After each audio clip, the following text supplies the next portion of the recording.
Top quality और consistent performance के लिए सिर्फ सिल्वर पंप्स। टॉप क्वालिटी और कंसिस्टेंट परफॉर्मेंस के लिए सिर्फ सिल्वर पंप्स, नाम याद रखना। पुण्यातील घाटमाथ्यावर जोरदार पाऊस पडल्यामुळे खडकवासला धरणातून मुठा नदी पात्रात जवळपास 39,000 क्युसेक्स विसर्ग करण्यात आला होता आणि त्यानंतर पुण्यातील एकता नगरमध्ये पूर परिस्थिती निर्माण झाली होती।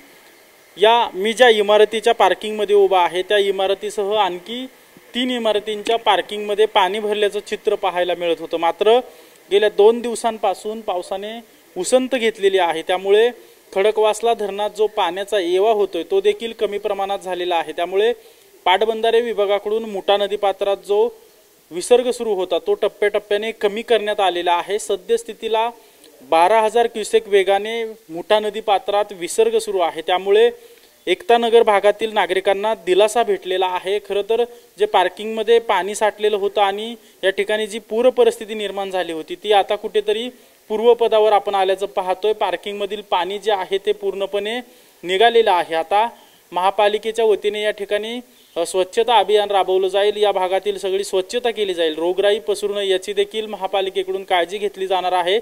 मात्र पाऊस कमी झाल्यामुळे कुठेतरी एकता नगर भागाला दिलासा भेटलेला आहे। कॅमेरा पर्सन नागेश मर्डेसह अजिंक्य धायगुडे, TV9 मराठी, पुणे एकता नगर।